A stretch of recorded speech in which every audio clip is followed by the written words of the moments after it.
So, okay, guys, in the last class, we have studied what is CPU scheduling, what are the types of CPU scheduling, non-preemptive algorithms, preemptive algorithms, and in those algorithms, we first studied FCFS, first come, first serve, right? So, what is the basic example from where the first come, first serve idea has come is like banking example, right? Where you have been queued for your services, right? If you want to take services, any services from the bank, you will be queued in a queue, and it will give you services on the basis of first come first serve. Means whichever come first will get its services first. In the similar way, we as a computer science engineer developed scheduling algorithms, FCFS, which state that whichever the process come first in the system will get the chance to take handle or to take control of CPU, right?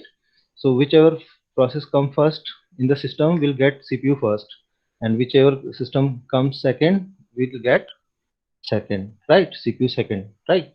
So after discussing this we just took an example and understood how it works, and just calculated average waiting time and turnaround time for the system as well as individual processes, right? And in those example, in one of the example, we also considered an important factor which is called arrival time. So this all was FCFS. Now come to second type of algorithm. Second type of algorithm we have. Second one we have SJF. Okay, let's come. Let's start SJF.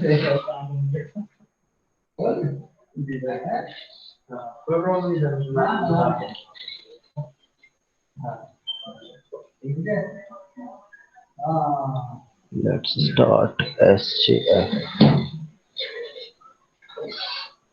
Second scheduling algorithm we have SJF, which is known as shortest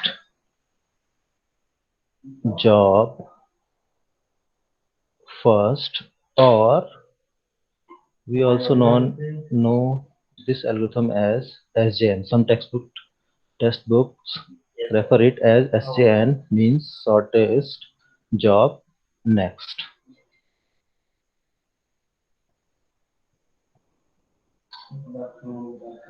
So as the name suggests, any process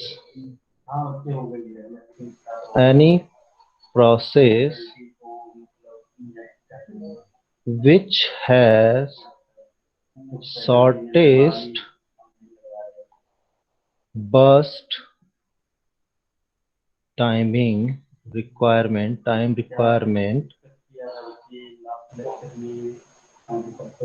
will get CPU first, right? Means any process which needs CPU for lesser time will get the CPU first, so that shorter processes, yeah, or short processes will not get into the condition of starvation, right? So let's understand this by an example, right?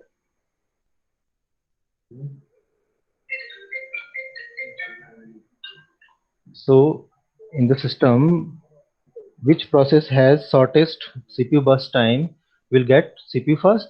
Okay, so let's take an example.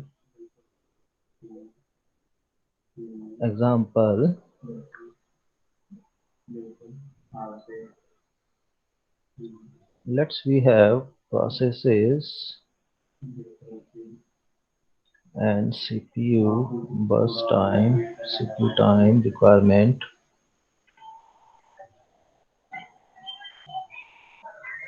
Such that P1, P2, P3, P4. So In this example, we are not having arrival time with us, so we will just consider normal case, right? Where we are assuming that these all processes came into the system at the same time, right? And P1 requires CPU for 5 seconds, P2 requires CPU for 2 seconds, P3 requires CPU for 6 seconds, and P4 requires CPU for 4 seconds. Okay, so these are the snapshot of the system for a particular timestamp, and where P1 require CPU for 5 seconds for the completion of a task. In the same way, P2 require 2 seconds of CPU time for completion of its task. P3 requires 6 seconds of CPU time for completion of its task, and P4 require 4 seconds of CPU time for completion of its task. This is given in the problem statement. Now we have to calculate waiting time and turnaround time for the same, right? So let's go. So what SJF states that any process which is having shortest burst time or CPU time requirement will get CPU first. Okay. So according to the concept of SJF, which process will get the CPU first? Let's check. Here 5, here 2, here 6, here 4. That means we have shortest burst time for process P2. So let's either you can solve it directly, but or you, for the safer side, to be safer side, you just do one thing. You simply sort it according to CPU burst time, right? So for making proper Gantt chart, we are just sorting it according to CPU time. CPU time, right? So first process P2 will get the chance. That means it will come first. Next P4, process P4 will get the CPU. After that P1 will get the CPU, and after that P3 will get the CPU. 6. So what we have done, we have created temporary snapshot of the system where we just sorted this matrix or this snapshot according to CPU time requirement, right? And now we have sorted one. Now we can directly give the control according to this table only. Now we just create Gantt chart for the same. Gantt chart.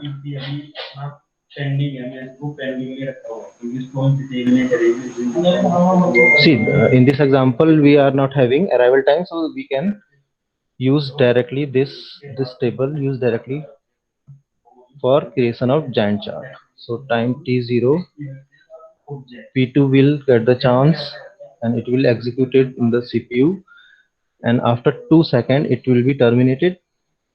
Okay, it will be terminated. Now second turn will give to P4, which will run up to 4 seconds.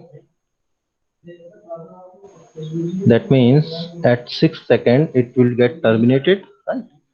And at the third time P1 will get access to the CPU of the CPU, and it will run for 5 seconds. That means 6 plus 5 11. At the timestamp 11 it will get terminated, and next P3 will get at the last P3 will get the chance and it will execute for the duration of 6 seconds. That means at 17th second it will get terminated, and after that CPU gets idle, right? So this is the Gantt chart for the this particular snapshot.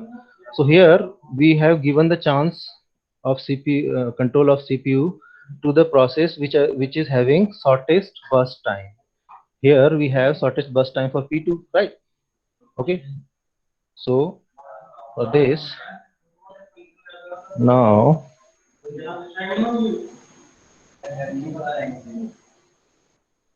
We just will calculate. Now we don't need snapshot. Only from Gantt chart we can calculate waiting time and turnaround time. You should calculate it by yourself and check it with my answer, right? Calculate them. For P1, what should be waiting time? 6 seconds. For P2, 0 second. Match your answers with me. And for P3, waiting time will be 11 seconds. For P4, waiting time will be 2 seconds. Right? So average, let's take average waiting time. Average waiting time 6 plus 0 plus 11 plus 2 upon 4. 8 plus 11 19 by 4. That means 4.16 3 and 4. What will be here? 4.3 30 30 30 9 9 seconds. Now let's calculate 4.75.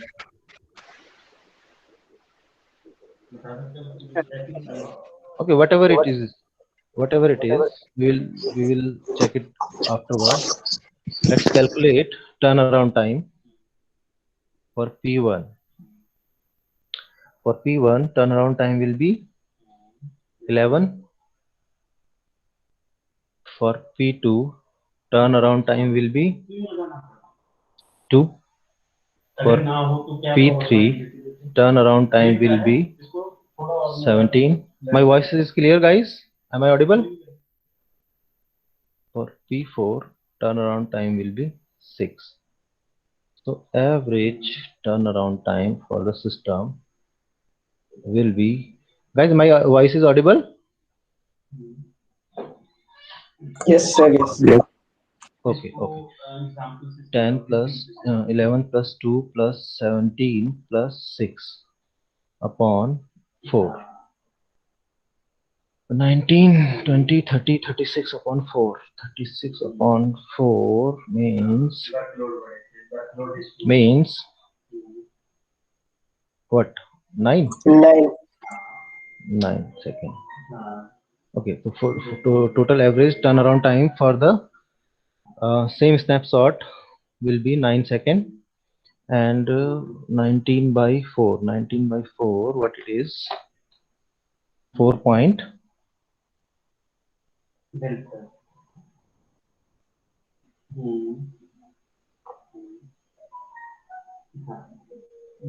अब जितना तुमने जो बताया 4.75.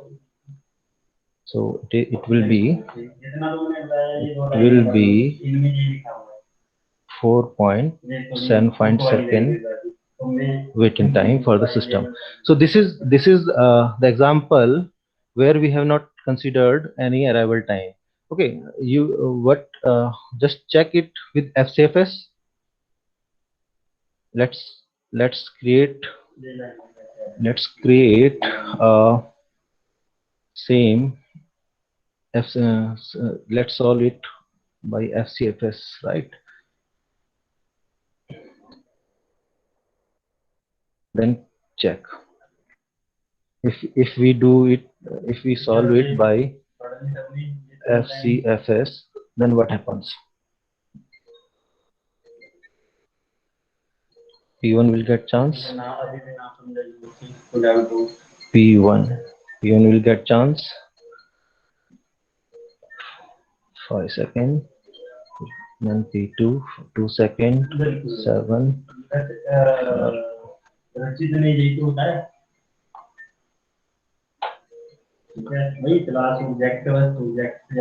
then P3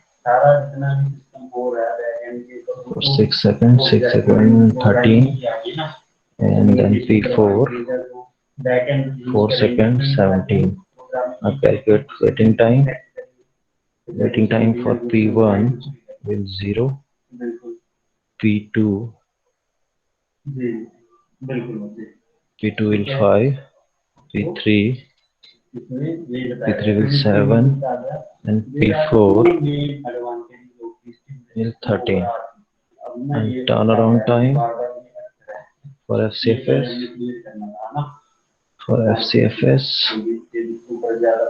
P1 turnaround time will 5, for P2 turnaround time will 7, P3 turnaround time will be 13, for P4 turnaround time will be 17. Now calculate average waiting time. 5 plus 7 plus 13 upon 5, 4. 13 plus 7, 20, 25 upon 4.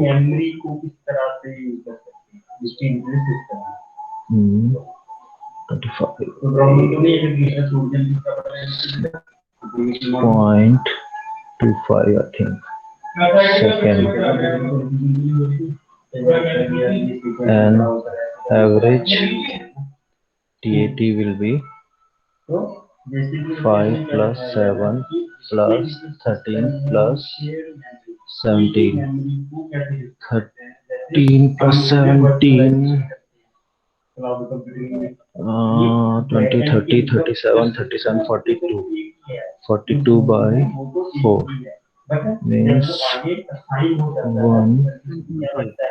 10.5 second.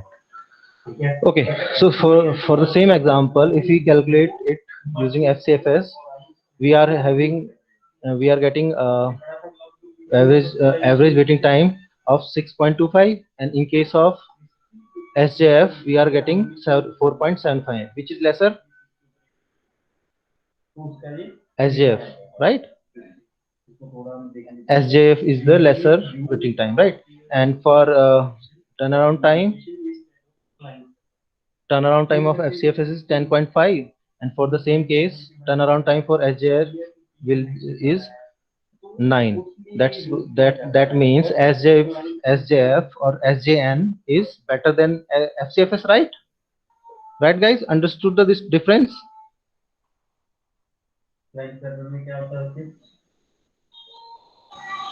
Why this is happening? Because in FCFS it is considering the process which come first will get the CPU first. That means P1 is having larger burst time. That's why this time difference has come. If in case P1 required its CPU burst time for 2 seconds, this calculation will be actual or similar to SJF. So what we conclude that for FCFS, if shorter processes came first of larger before of longer processes, it will act as FCFS. It will give you results same as SJN, right? So it depends on the process mix or process order, at which order they are coming, right? But in case of SJF, whatever the order is, it will give the chance of CPU for sorted for process first. That's why its results has been improved, right? Now understood the difference? Okay, so that is the comparison, right? Comparison part. Now what we do, we just check what happens, what if we are having, what will be the difference. In example 2, we just add we will add arrival time component also. Now check the difference, right? Now you will see the difference, right? Let's say we have arrival time such that, okay, such that process P3 came at time T0, process P1 came at, or P2 came at time T1, process uh, process P1 came at time 2, and process P4 came at timestamp 3. 3. Now solve it, right? Now solve it. Solving this, you need to take care of the condition of both. First, you need to consider arrival time also, or you need to consider shortest bus time also, right? SJ, condition of SJ. So let's create giant chart for this, right? So time T0, which process will get the chance? We have 4 processes, and according to arrival time, we know that at time T0 only one process is in the system, which is P3. So that's why P3 will get the chance, because if the system is having only one process, that means it has to give CPU to that process only, right? So at time T0 we have only one process, P3. That's why the chance has given to the P3. So it will run for 6 seconds. So 6 seconds, right? Okay, at the timestamp 6 seconds. Now check it properly. Now at this point, when 6 seconds of CPU already completed, we have this one, P1, P2 and P4 already in the system. Now we have, at this point we have 3 processes, P1, P2 and P4 in the system, in the ready queue. Now CPU has to decide which process gets the chance, right? So for that purpose, for that, now you need to check the shortest time, CPU time, for these processes. Which process out of these processes is having smaller CPU burst time will get the CPU first. Okay, so check. P1 is having 5, okay, P2 is having 2. So that means we have shortest burst time for P2. So that's the reason P2 will get the chance of CPU, and for 2 seconds it will run. After 2 seconds it will terminate at 8 seconds, right? Now P2 has been completed. Now we have two choices, P1 and P4. Out of these, P4 is having lesser CPU time requirement, so P4 will get the chance. So P4 will run for 4 seconds. That means it will be 12 seconds. At 12 seconds, P4 will get terminated, right? And in the last, at this point, we have only one process in the system, which is P1. So P1 will get control, okay, and it will run for 5 seconds, okay, then 17. Now see the difference. Due to the arrival time component, the giant chart of the same process makes has been changed according to arrival time. Now check this one, compare these two, compare these two.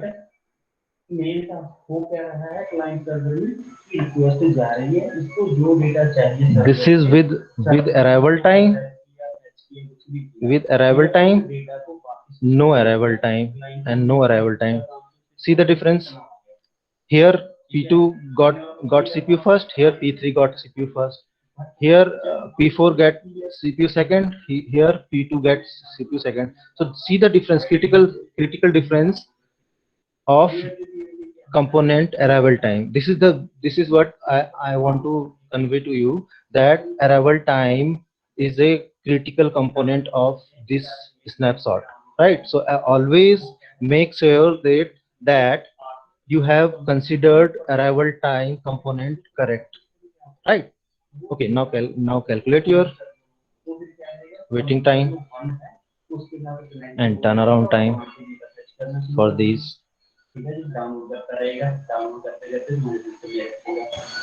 Calculate. For P1, waiting time is 12. For P2, waiting time is 12, and when P1 came at 2 seconds. That's why 12 minus 2 will be the waiting time for P1. That means 10 seconds. Okay. And for P2 got CPU at 6 seconds, and when it came, P2 came at time 1, T1. That means at 1 second. So 6 minus 1 equals to 5 seconds. Okay. For P3 got CPU at 0 second. So 0 second will be waiting time. And for P4 got CPU. For P4 got CPU at don't check it, check this one. P4 got CPU at 8 second, and when it arrived to the system, it arrived in the system at 3 second. That means waiting time for P4 will be 5 seconds. So average waiting time will be 10 plus 5 plus 0 plus 5 upon 4. That means 20 upon 4 equals to 5 seconds. Right. Now come to the turnaround time. For P1, turnaround time will be 17 is the completion time, and minus when it arrived to the system. P1 arrived to the system at time 2. That means total completion time for P1 or turnaround time for P1 is 15 seconds. Now for P2 turnaround time, it completed by 2, and when it arrived in the system,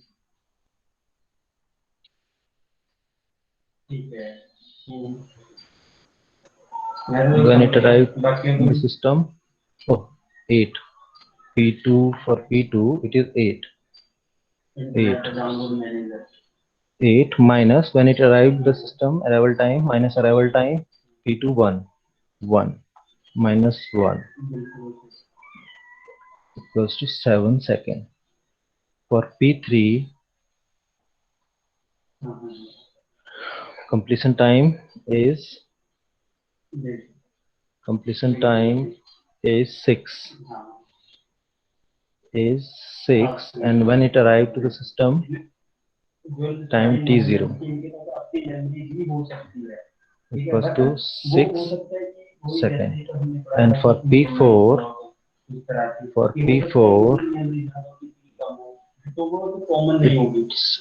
it's 12 minus when it arrived at 3 seconds.